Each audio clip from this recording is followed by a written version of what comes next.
One upon wall street. ఈ book రాసింది Peter Lynch. Stock market దిగ్గజాలు బెంజమిన్ గ్రహం, వారన్ బఫెట్ వంటి వారి సరసన పీటర్ లించ్ కూడా ఉంటారు. All time great investors list లో ఈయన పేరు కూడా ఉంది. పీటర్ లించ్ 1977 నుండి 1990 వరకు ఫైడెలిటీ మాగెల్లాన్ ఫండ్ లో మ్యూచువల్ ఫండ్ మేనేజర్ గా పనిచేశారు. ఆ 13 సంవత్సరాల సమయంలో ఆ కంపెనీ సైజుని $18 మిలియన్ నుండి $20 బిలియన్ వరకు పెంచాడు. ఇది చాలా దేశాల జీడిపి కంటే ఎక్కువనే చెప్పాలి. పీటర్ ఆ కంపెనీలో తన ఇన్వెస్టర్స్ కి దాదాపు 29% లాభాలు ఇవ్వగలిగాడు. ఫర్ ఎగ్జాంపుల్, మీరు 1977లో 10,000 యూరోలు పెట్టుబడి పెడితే 1990లో మీరు 2,80,000 యూరోలు పొందగలిగేవారు. 4వ తరగతి లెక్కలు వస్తే మీరు స్టాక్ మార్కెట్లోకి అడుగు పెట్టొచ్చని పీటర్ లించ్ అంటారు. Invest in what you know, ఇదే ఈయన ఇన్వెస్ట్మెంట్ ఫిలాసఫీ. ఈ బుక్ లో కూడా రచయిత చెప్పింది ఇదే. 1989లో మొదటిసారి ఈ బుక్ పబ్లిష్ అయింది. ఇప్పటి వరకు ఇది 10 లక్షల కాపీలకు పైగా అమ్ముడైంది. స్టాక్ మార్కెట్లో పెట్టుబడి పెట్టేవారు తప్పక చదవాల్సిన బుక్ ఇది. పీటర్ లించ్ ఈ బుక్ లో స్టాక్స్ ని ఎలా ఎంచుకోవాలి, స్టాక్స్ ని ఎప్పుడు కొనాలి, ఎప్పుడు అమ్మాలి, కంపెనీని సెలెక్ట్ చేసుకునే ముందు ఎటువంటి అంశాలు పరిగణించాలి వంటి ఎన్నో విషయాలు చెప్పారు. అవన్నీ తెలియాలంటే ఈ వీడియోని ఎక్కడా స్కిప్ చేయకుండా చూడండి. పీటర్ లించ్ ఈ బుక్ ని 3 పార్ట్స్ గా డివైడ్ చేశారు. Part 1, preparing to invest. ఈ పార్ట్ లో పీటర్ షేర్స్ లో డబ్బులు పెట్టే ముందు ఇన్వెస్టర్ తీసుకోవాల్సిన జాగ్రత్తల గురించి చర్చించారు. పీటర్ 11 ఏళ్ల వయసులోనే గోల్ఫ్ కోర్స్ ఆటలో ప్లేయర్స్ కి అసిస్టెంట్ గా పనిచేసే క్యాడీ అనే జాబ్ లో చేరాడు. అక్కడికి ఎక్కువ వాల్ స్ట్రీట్ ఇన్వెస్టర్స్ వచ్చేవారు. వారు ఇన్వెస్ట్మెంట్స్ గురించి, స్టాక్స్ గురించి మాట్లాడుతుంటే శ్రద్ధగా వినేవారు. అలా ఇన్వెస్టింగ్ పై కొంత అవగాహన పెంచుకున్నాడు. తర్వాత సొంతంగా ఇన్వెస్ట్ చేయడం ప్రారంభించాడు. పీటర్ తన ఎక్స్పీరియన్స్ ద్వారా కొన్ని సూచనలు అందించారు. అవేంటో చూద్దాం. స్టాక్ మార్కెట్లో స్టాటిస్టిక్స్ అర్థం చేసుకోవడం కంటే కంపెనీ హిస్టరీ తెలుసుకోవడం మంచిదని పీటర్ అభిప్రాయం. అలాగే ఇన్వెస్టింగ్ అనేది సైన్స్ కాదు, ఒక కళ అని ఆయన అంటారు. ప్రొఫెషనల్స్కే అంతా తెలుసని అనుకోకూడదు. ఎందుకంటే స్టాక్ మార్కెట్ని ఎవ్వరూ అంచనా వేయలేరు. కొన్ని వందల సంవత్సరాల క్రితం సూర్యోదయం సమయంలో కోడి కూయగానే ప్రజలు నిద్రలేచేవారు. అప్పుడు కొంతమంది కోడి కూయటం వల్లే సూర్యుడు వస్తున్నాడనుకునేవారు. అదేవిధంగా కొంతమంది ఎక్స్పర్ట్స్ ఎందుకు మార్కెట్ పెరుగుతుందో సరిగ్గా అంచనా వేయలేరు. సో మీకు ఏ స్టాక్స్ గురించి బాగా తెలుసో వాటిలోనే ఇన్వెస్ట్ చేసి ప్రైస్ పెరిగే వరకు హోల్డ్ చేసి అప్పుడు సెల్ చేయమని రచయిత సలహా. స్టాక్స్ కంటే బాండ్స్ లో రిస్క్ తక్కువ. రిస్క్ తో పాటు రిటర్న్ కూడా తక్కువే ఉంటుంది. 1963లో 10,000 బాండ్స్ లో ఇన్వెస్ట్ చేసుంటే 15 సంవత్సరాలకి అది 31,338 అయ్యేది. అదే బ్యాలెన్స్డ్ ఫండ్స్ అంటే కొన్ని స్టాక్స్, కొన్ని బాండ్స్ లో ఇన్వెస్ట్ చేసుకుంటే మీకు 44,000 రిటర్న్ లభించేది. అదే స్టాక్స్ లో పెట్టుంటే 76,000 వచ్చేది. రిటర్న్ సంగతి ఎలా ఉన్నా ఒకవేళ నష్టం వచ్చినా తట్టుకోగలిగితేనే షేర్స్ లో ఇన్వెస్ట్ చేయాలి. షేర్స్ లో ఇన్వెస్ట్ చేసే ముందు ఈ 3 ప్రశ్నలకి సమాధానం ఇచ్చుకోవాలని పీటర్ అంటారు. అవేంటో ఇప్పుడు చూద్దాం. మీకు సొంతిల్లు ఉందా? ఒకవేళ లేకపోతే ముందు ఇంటిపైన పెట్టుబడి పెట్టండి, అంటే రియల్ ఎస్టేట్లో ఇన్వెస్ట్మెంట్స్ చేయండి. మీకు మనీ అవసరం ఉందా? స్టాక్స్ కొనే ముందు మీ ఫ్యామిలీ బడ్జెట్ని ఒకసారి పరిశీలించండి. పిల్లల స్కూల్ ఫీజులు, మెడికల్ బిల్స్కి సరిపోయేంత డబ్బు లేకపోతే స్టాక్స్ కొనకండి. ఫైనల్గా మీలో ఓర్పు, సహనం, పట్టుదల, self control, common sense, flexibility వంటి లక్షణాలున్నాయా? ఇవి లేవనిపిస్తే స్టాక్స్ జోలికి వెళ్ళకపోవడమే మంచిది.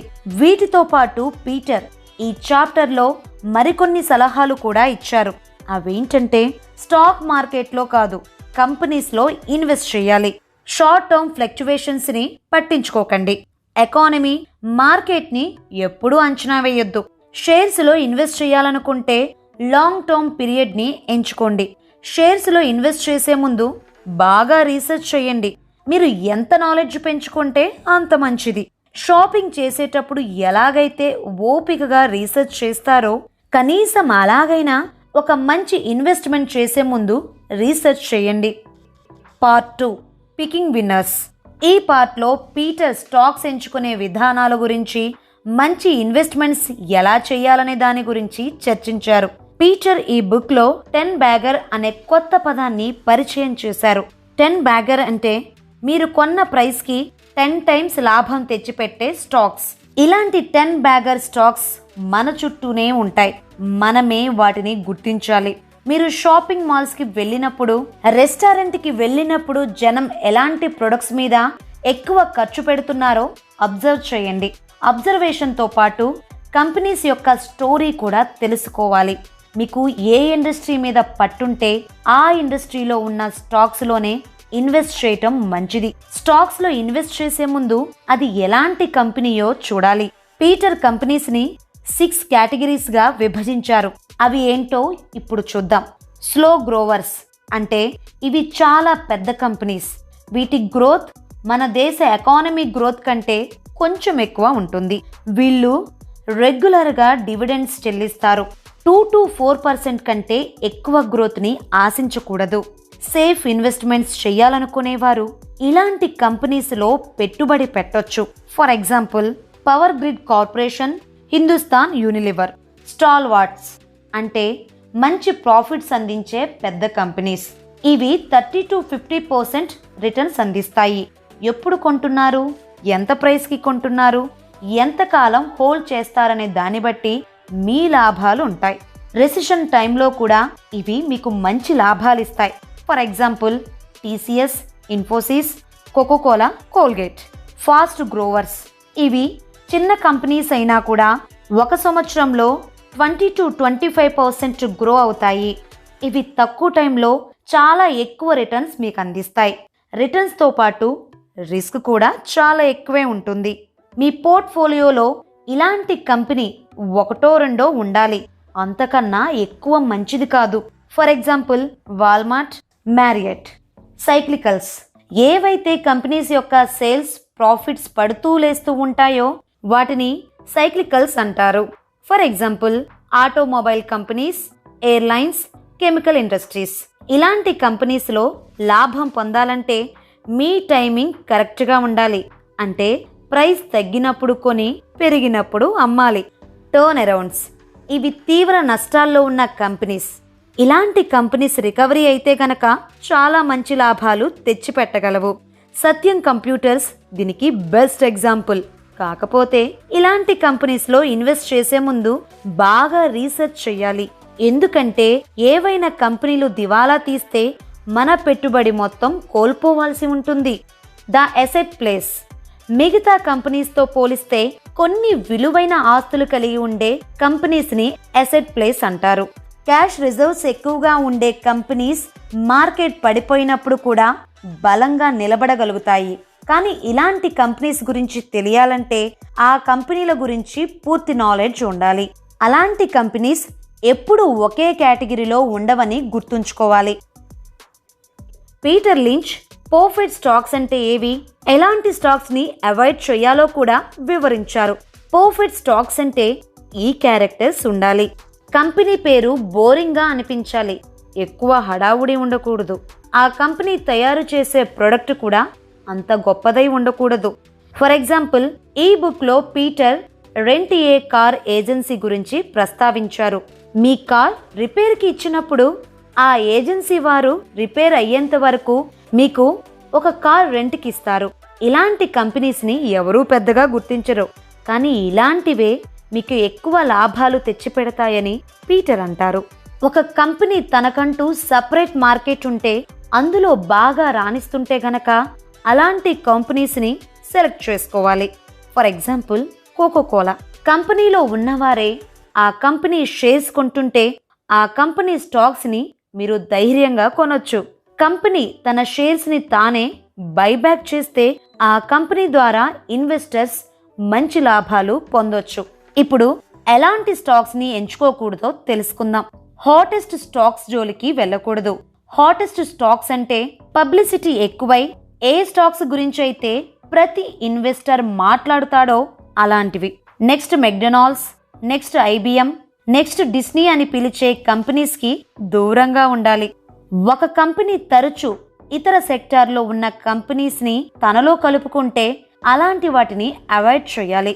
ఒకరిద్దరే క్లయింట్స్ ఉన్న కంపెనీస్లో కూడా అస్సలు ఇన్వెస్ట్ చేయకూడదు. ఎందుకంటే ఆ కస్టమర్ కంపెనీతో డీల్ని బ్రేక్ చేసుకుంటే కంపెనీ తీవ్ర నష్టాల్లోకి వెళ్తుంది. కాబట్టి ఇక్కడ పీటర్ మనకి ఇంకో అడ్వైస్ కూడా ఇచ్చారు. అదే ఓవర్ డైవర్సిఫైయింగ్ మంచిది కాదు. సాధారణంగా డైవర్సిఫికేషన్ అంటే మన రిస్క్ తగ్గించుకోవడానికి వివిధ రకాల స్టాక్స్, బాండ్స్లో ఇన్వెస్ట్ చేస్తాం. కానీ అదే పనిగా అనవసరమైన స్టాక్స్ కొని మన పోర్ట్ఫోలియోలో చేర్చుకోవడం వల్ల నష్టమే తప్ప లాభం ఉండదు. స్టాక్స్ కొనే ముందు ఒకసారి ఈ రేషియోస్ని కూడా పరిశీలించండి. పిఈ రేషియో లేదా ప్రైస్ ఎర్నింగ్స్ రేషియో. ఒక కంపెనీలో ఇన్వెస్ట్ చెయ్యాలా వద్దా అని డిసైడ్ అవ్వడానికి ఇది కూడా ఒక ఫ్యాక్టర్. పిఈ రేషియో ద్వారా మీరు పెట్టిన పెట్టుబడి మొత్తం మీకు తిరిగి రావడానికి ఎన్ని సంవత్సరాలు పడుతుందో తెలుసుకోవచ్చు. ఫర్ ఎగ్జాంపుల్, మీరు ఎక్స్ కంపెనీవి 100 షేర్స్ 3,500 రూపాయలకి కొన్నారనుకోండి. ఆ కంపెనీ పిఈ రేషియో 10 ఉంటే కనుక 10 సంవత్సరాల్లో 3,500 రూపాయలు మీరు తిరిగి పొందుతారు. పిఈ రేషియో తక్కువ ఉన్న కంపెనీలనే ఎంచుకోవాలని పీటర్ అంటారు. 2 కంపెనీస్ని కంపేర్ చేయాలనుకుంటే ఒకటే రంగంలో ఉన్న వాటిని సెలెక్ట్ చేసుకోవాలి. సింపుల్గా చెప్పాలంటే ఒక యాపిల్ని మరో యాపిల్తో కంపేర్ చేయాలి, కానీ ఆరెంజ్తో కాదు. పిఈజీ రేషియో, దీన్ని పెగ్ రేషియో కూడా అంటారు. PE ratio divided by earnings గ్రోత్ని పిఈజీ రేషియో అంటారు. ఇది కూడా స్టాక్స్ కొనే ముందు చూడాల్సిన ఒక ఫ్యాక్టర్. పిఈజీ రేషియో 1 కంటే తక్కువ ఉన్న కంపెనీలను ఎంచుకోవాలి. డెట్ ఈక్విటీ రేషియో, డెట్ తక్కువ, ఈక్విటీ ఎక్కువ ఉన్న కంపెనీలను సెలెక్ట్ చేసుకోవాలి. వీటితో పాటు మరికొన్ని టిప్స్ కూడా పీటర్ మనకు అందించారు. కంపెనీ యొక్క యాన్యువల్ రిపోర్ట్స్ని, క్వార్టర్లీ రిపోర్ట్స్ని చదవాలి.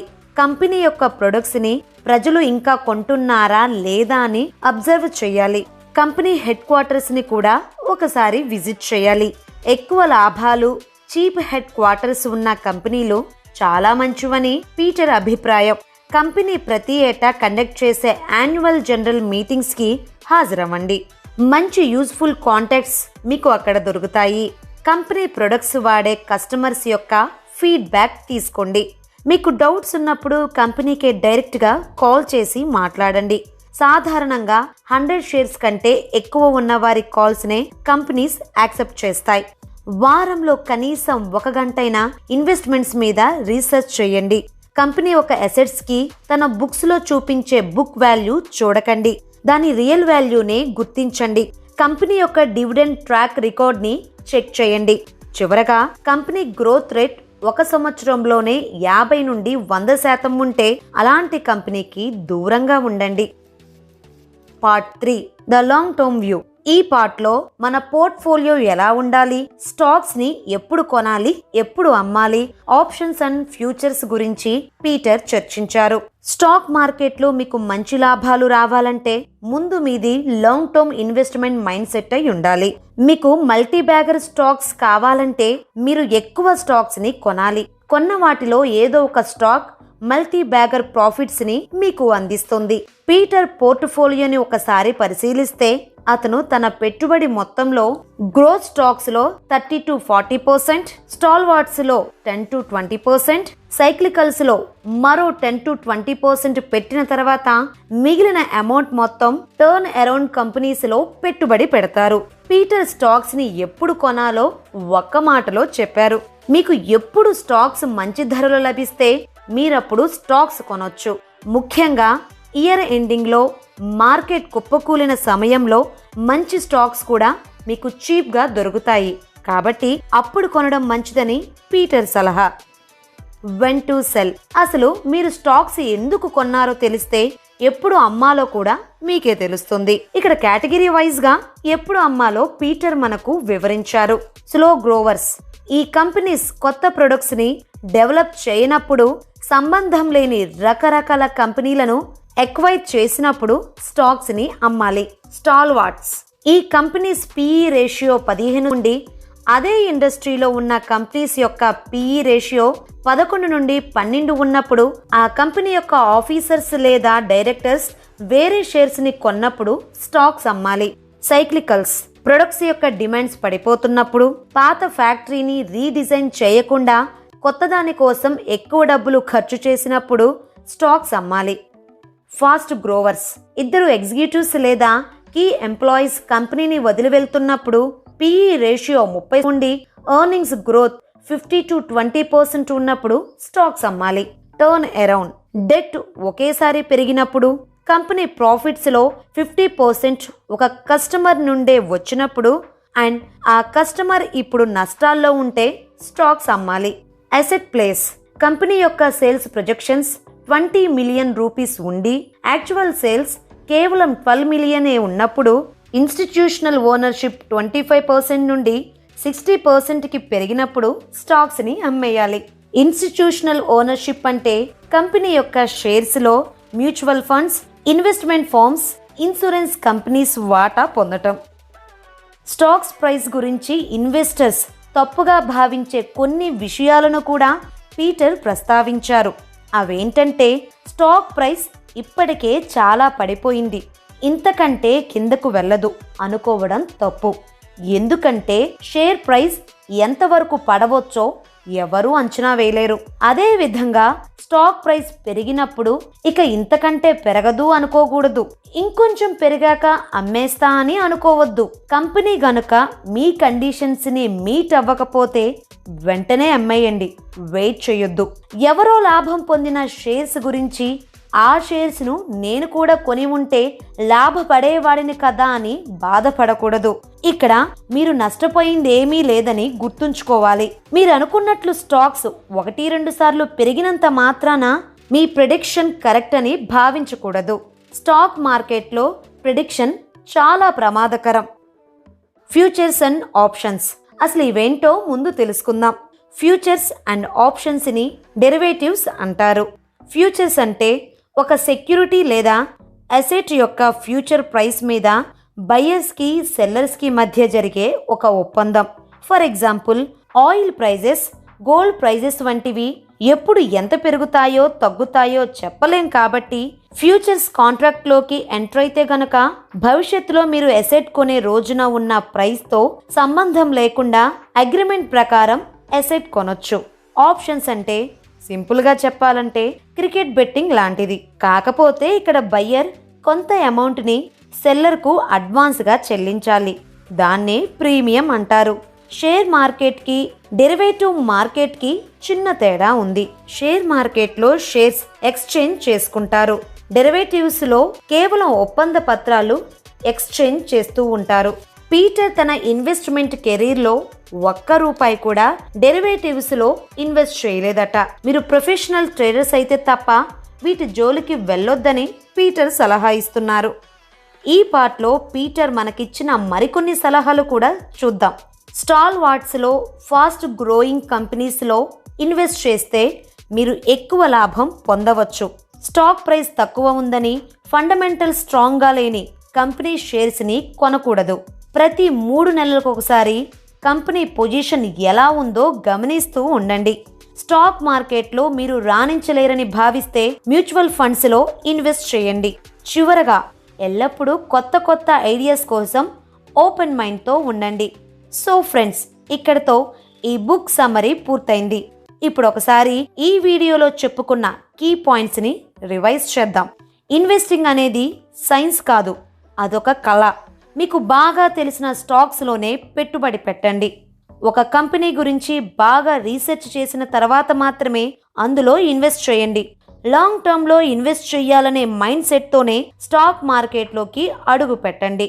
ఒక కంపెనీలో ఇన్వెస్ట్ చేసే ముందు ఈ వీడియోలో చెప్పుకున్న 6 కేటగిరీస్లో అది ఏ కేటగిరీయో ఒకసారి గమనించండి. హాట్ స్టాక్స్ని అవాయిడ్ చేయండి. తక్కువ పిఈ రేషియో ఉన్న కంపెనీకే ముందు ప్రయారిటీ ఇవ్వండి. మంచి కంపెనీ యొక్క షేర్స్ తక్కువ ధరకే దొరుకుతున్నప్పుడు వాటిని కొనడం మంచిది. మీరు ప్రొఫెషనల్ ట్రేడర్స్ అయితేనే ఆప్షన్స్ అండ్ ఫ్యూచర్స్లోకి ఎంటర్ అవ్వండి. చివరగా మార్కెట్ని ఎప్పుడు అంచనా వేయాలని ప్రయత్నించకండి. ఈ వీడియో గనక మీకు నచ్చినట్లయితే లైక్ చేయండి, షేర్ చేయండి, కామెంట్ చేయండి. ఇలాంటి మరిన్ని బుక్ సమరీస్ కోసం ఈ స్మార్ట్ ఇన్ఫోకి సబ్స్క్రైబ్ అవ్వండి. పక్కనే ఉన్న బెల్ ఐకాన్ని ట్యాప్ చేయండి. Thank you.